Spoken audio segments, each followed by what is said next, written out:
ये मेरी भक्त आत्मा साध यानी संत भक्त, साध चोए दो सीधा चाल है यानी भक्त। जब मेरे भक्त यहाँ वापस आ जाते हैं सत्संग के दिन तो मेरा शादी होती है, हमारा खुशी होती है, आज यह शादी हो रही है। और जब ये चले जाते हैं बिछड़ जाए दिलगिरी वे, मुझे बड़ा दुख होता है कि कहीं इन बच्चों को कोई काल का दूत हमसे दूर ना कर दे, इनको मिसगाइड ना कर दे। और जब तुम एज इट इज आ जाते हो तो मुझे बहुत खुशी होती है कि मेरे पौधों को दीमक लगी नहीं, कीड़ा नहीं लगा। साध मिले साड़ी शादी होंदी विछड़ जा दिलगिरी वे, अखदे नानक सुनो जहाना मुश्किल हाल फकीरी वे। इस काल के लोक में भक्ति बड़ी कठिन होगी, क्योंकि सतमार्ग बताने वाला एक और अज्ञान फैलाने वाले लाखों और करोड़ों। तो इस प्रकार कहते हैं जो मुश्किल हाल फकीरी वे, कि भक्ति का कराना और करना बड़ी मुश्किल हो गया है। इन नकली संतों और ऋषियों के द्वारा भ्रमित कर दिया समाज। तो इस प्रकार हमने अपने इन क्रियाओं को भी सेट करना है। कई कहते हैं आपके गुरुजी तो नरे नियम बता दे हैं, इतने नियम ब्या करें। वह नियम है वह तो तुमने बकवाद खाम खा शुरू करा कि शराब पीना, हुक्का पीना और ये मांस खाना, ये कोई अच्छी बात है? और फिर ये नाचना डांस करना है, और ये और तरह की 100 बीमारियां ला ली अपने साथ में, कितना सीधे कितना पीड़िए। अपनी बेटी ने भगवान का सहारा दिला दो। राम रटत कन्या भली, राम रटत कन्या भली, साकट बलो न पूत। जैसे बकरी के गल में गल थना, जिसमें दूध न मूत। अपनी बेटी, हमें वो बेटी हमारी अच्छी है, उस साकट बेटे थे पुण्यात्मा। उस समय जो परमात्मा 600 वर्ष पहले आए हुए थे, और अभी भी इस तत्व ज्ञान से अपरिचित लोग बेटी से अधिक बेटे को महत्व देते हैं। यह हमारी, ये भी एक काल का जाल है। और यहाँ तक अज्ञान फैला रखा है अज्ञानी ऋषि काल के दूतों संतों ब्राह्मणों ने। कहते हैं जिसका पुत्र ना हो ना उसकी तो गति नहीं हो सकती। गति पुत्र तो ना हो भाई, मंत्र तो होएगी, भगवान की भक्ति से होएगी। वो तो अपने पिंड भराण की खातिर, अपना कनागत कटवाण की खातिर प्रेरणा करते हैं। छोरा होगा तो तुमने श्राद्ध काटेगा, छोरी चली जाएगी, तुमने पूछा को ना कोई। लड़के और लड़की में कति अंतर नहीं मानना चाहिए। परमात्मा जो दे उसमें सब्र करे। या आग लागी थी थोड़े से दिन पहले, अब तो सरकार ने कुछ कानूनी सख्त सा बना दिया, और फिर भी अपने आप भी बुद्धिमान लोग हो गए, समझन लगे। नहीं तो इस दहेज के कारण, इस दहेज ने सी आग ला रखी थी कि बेटी 2-3 बेटी होगी और एक बेटी पर 2 लाख 3 लाख रुपये लगेंगे, और गरीब आदमी कैसे ब्याह होगा। अब ये आग हमने आप अपने पैर पर आपको अड़ाल मार रखा था, अब इसने हम बंद कराएंगे, आप पर सुखी हो गए, बेटी बूढ़ी को ना लगे। ये अपनी इस कुरीति ने बेटी दुश्मन बना दी, और बेटी के साथ धन नहीं, ये सत्कर मान लेना। बेटा और बेटी खाना खा रहे हो और काम कह देते माता पिता, भाई वो काम करना था, बेटी तो रोटी छोड़ कर चली जाएगी, और बेटा वो भी बैठा होगा ना बिना खाता हो, जब बिना होगा क्यों कौन जानता क्यों न्यों कान मारेगा। और बेटी रोटी छोड़ कर चली जा, पहले तो अपने पिता के कुमावर, फिर आगे जाके अगला के कुमावे। तो कहने का भाव ये कि हमने अपनी इन अज्ञान सोच के आधार से जुल्म करना भी शुरू कर दिया, बेटी को गर्भ में मारने लग गए थे। तो ये भूल भूल कर नहीं करना, महापाप के भागी हो जाओगे। परमात्मा जो देता है, बेटी 1 हो चाहे 2 हो चाहे 4 हो, कोई दिक्कत नहीं। बेटा हो मालिक देता, कोई दिक्कत नहीं, अच्छी बात है। लेकिन उसी के पीछे नहीं पड़ जाना चाहिए, भाई बेटा को ना, बेटा को ना, यह भूल है आपकी। तो इस तरह इस ज्ञान से आपको कंसेप्ट क्लियर हो जाएगा, आपकी आप रुचि नहीं बढ़ेगी। तो कहते हैं राम रटत कन्या भली और साकट भला न पूत। साकट एक तो होता नास्तिक, नास्तिक वो होता स्वयं भक्ति नहीं करता, दूसरे में बाधा नहीं करता। और साकेट वो होता जो खुद भी भक्ति नहीं करे, कोई करे तो उसके अधीन है कोई व्यक्ति, जैसे बेटा साकेट हो गया। और माँ बाप बुढ़ापे में अपने पुत्र का अधीन हो जाते हैं, पत्नी उसके अधीन होती है, बच्चे भी अधीन होते हैं। वो साकेट है जो बच्चे, माता पिता और पत्नी भक्ति करने की चेष्टा करती है, नाम लेने जाना चाहती है, और वो साकेट खुद भी भक्ति नहीं करता और उनको मना करता है, तो वो साकेट है, वो दुष्ट इंसान है। फिर आगे चल के उसके ऊपर बहुत भयंकर आपदाएं आवेंगी। परमात्मा कहते हैं नाम रटत कन्या भली, साकेट भला नपूत, और छेरी के गल में गलथना, जिसमें दूध न मूत। छेरी माने बकरी, बकरी के गल में एक गण थन जैसी एक खाल लटका करे, बिल्कुल थन जैसा ही होता है, वो लटकता रहता है गले में। तो वो व्यर्थ का बोझ होता है उस बकरी के गल में, ना वो दूध का काम आवे ना मूत का, यानी किसी काम नहीं आता, व्यर्थ का वजन घसीट रही है। तो कहते हैं वो साकेट बेटा, वो तो उस माँ बाप के गल में एक खाम खा का बोझ लटक गया, क्यों उस पर 100 आपदाएं आवेंगी। भगवान से दूर प्राणी कदे सुखी नहीं रह सकता।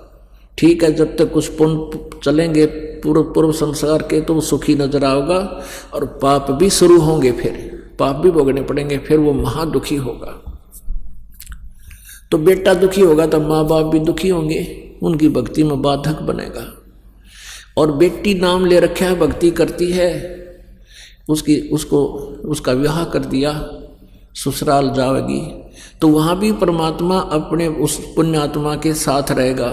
और उसके प्रारब्ध में मान लीजिए कोई पाप कर्म आता है, दुखदायी कांटा आता है, तो मालिक उस पाप कर्म को समाप्त करेगा, बेटी के ऊपर दुख नहीं आने देगा। तो फिर बेटी दुखी नहीं होगी तो माँ बाप भी सुखी रहेंगे, उनकी भक्ति में वह बाधा नहीं बनेगी। तो इस प्रकार कहते हैं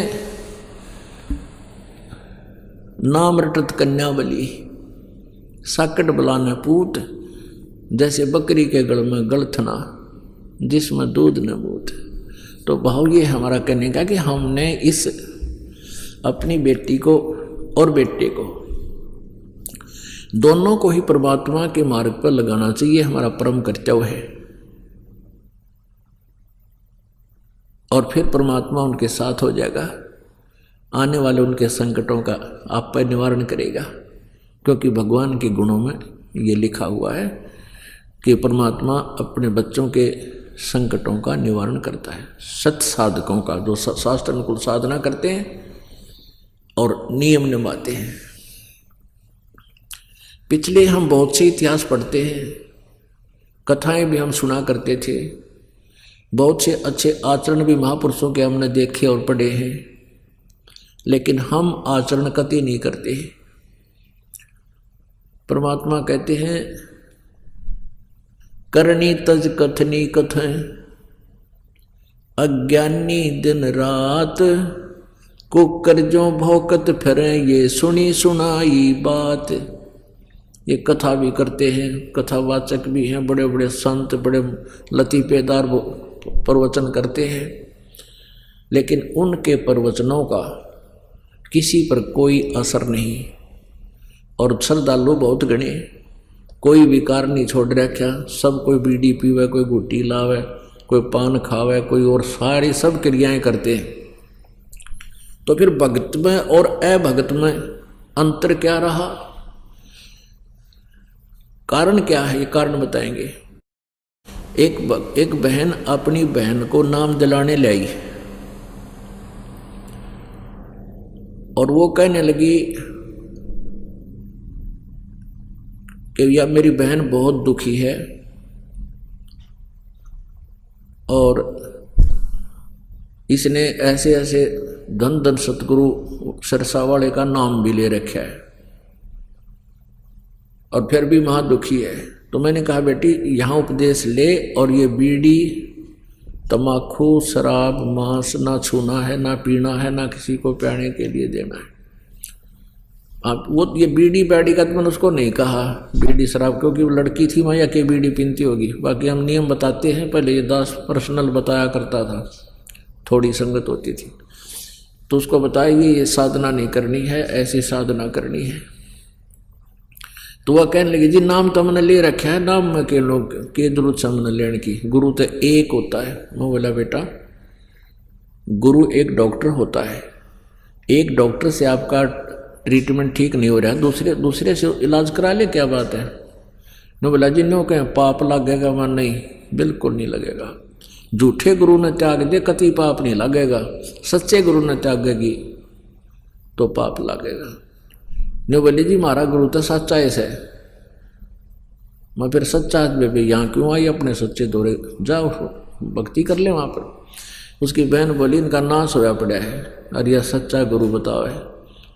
फिर उस प्रण कितने दुख गिनवाए उस बेटी ने। मैं बोला बेटा नाम ले और भक्ति कर, अब मेरा पटेगा सच्चे और झूठे का।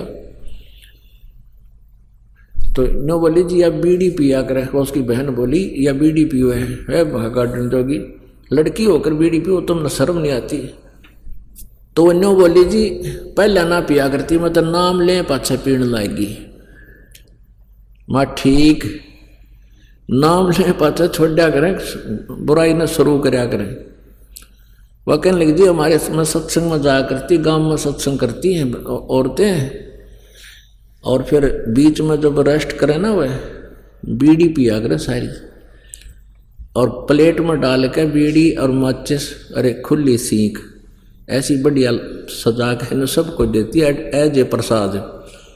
और मैंने नहीं होकर पी ले प्रसाद से, वो प्रसाद पीने जाएगी। मैं बोला छोड़नी पड़ेंगी। कहने का भाव छोड़ते भाव ये है, वो छोड़ना पड़ेगा तो भगवान चाहिए है, सुख लेना तो सब बुराई त्यागनी ही पड़ेगी।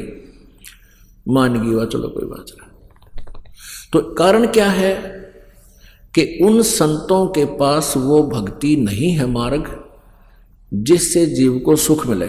जो पुण्यात्मा हैं, जो भगवान की चाह जिनमें है, और वो संत की तलाश में चली गई, नाम ले लिया उन संतों के पास, उनको कुदरती सुख हो रहे हैं जब तक उनके पुण्य चल रहे हैं। तो भोली आत्मा कहते हैं हमारे गुरु जी के कारण हमें ये लाभ हो गए। इसे लाभ तो हमारे भी हुआ करते, हम हनुमान जी ने श्याम जी ने पूजा करते, श्री कृष्ण जी ने कोई गुरु भी ना बना रखा था। जैसे कक्षा में पास हुए तो अपने हमारे भगवान ने पास कर दिया, हनुमान जी ने पास कर दिया, श्री कृष्ण जी ने कर दिया, फिर नौकरी मिली, बाबा श्याम जी की दया होगी, यानी सारे का नाम लिख देते थे निकल, भाई पुत्र हो गया, बेटी होगी, इस तरह नौकरी मिली पास। तो वो सब ये तो हमारे भी हुआ करते, तो कति को गुरु ना बना रखा था। ये तो जब तक हमारे पूर्व जन्म के पुण्य चल रहे थे वो हमें परमात्मा दे रहा था, और जिन्होंने गुरु बना रखा उनके भी चल रहे थे, उनको भी हो रहे हैं। तो वो नहीं सोचे थे जब तक उनको सुख था तो हमने इस गुरु जी से लाभ हो रहा है। और फिर उनकी दुर्गति होनी शुरू हुई, वो गुरु जी वही गड्ढा था और सारी ब्रांड मैटी होगी। एक ने कहा था कि मेरे 2 लड़के थे, दोनों मर गए, हमने राधा स्वामी नाम ले रखे था। और जब तक का एक बहन मिली हमारे को रोहतक में, एक लौता पुत्र था, 25 साल का होकर मर गया, राधा स्वामी का नाम ले रही। तो हमने उसको ये जिक्र कर दिया, बेबे तू नाम ले रखी बहन तने, और तेरी ब्रांड मैटी होगी। उस पुत्र ने तो तुम सर्वस्वा मानते हो, अगली नौकन तेवा बुंडी तेरी रोन लाएगी, नो घनी अणमतवा शांत ही पुत्र की मृत्यु का नाम सुनते ही। और फिर नो बोली अजी मेरे गुरुजी के बारे में कुछ ना कहो, ये तो मेरे भाग में था। फिर गुरुजी ने गाड़ेगी जो तेरे भाग में था, रियो मर गया, फिर गुरुजी का सिर पर धरेगी, तू क्या करेगी गुरुजी का। यानी बहुत मुश्किल से समझाया, तो इतना बिगाड़ दिया इन लोगों ने काम।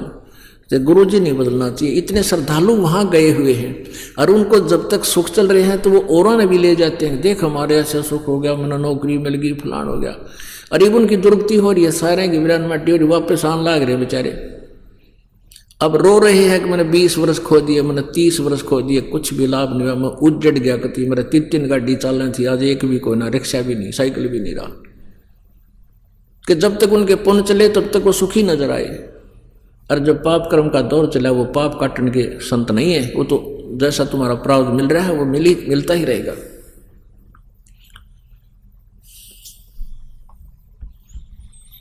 तो इन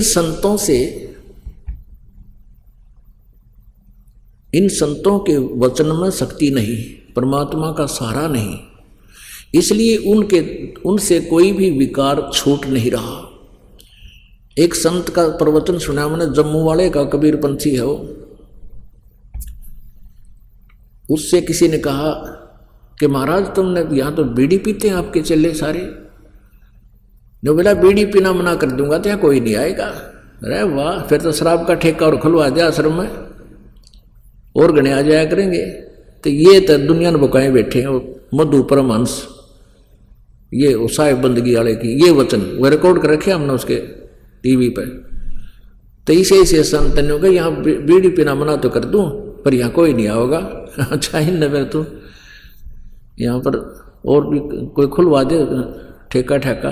तो इस तरह के संत दुनिया में मूर्ख बनाए बैठे हैं। श्रद्धालु बेचारे वो तो अननोन है, अनभिज है, किसी भी मार्ग से। डॉक्टर के सामने मरीज के बोले, चाहे कति नकली डॉक्टर हो और बोर डॉक्टर का हो, अब मरीज के कहो तो बैठ जाएगा जाके, जी मेरा यह तकलीफ है, वो चाहे किसी टेबलेट देवे, उन्हें खाने तो मतलब है आराम हो ना हुआ उसके, तो नहीं होगा तो दूसरे दौड़ चला जाएगा। तो ऐसे आप जी को डॉक्टर बदलन में कोई हानि नहीं, लाभ होगा। गुरु बदलने में कोई पाप नहीं है, तुरंत बदल देना चाहिए। झूठे गुरु को तुरंत बदल देना चाहिए।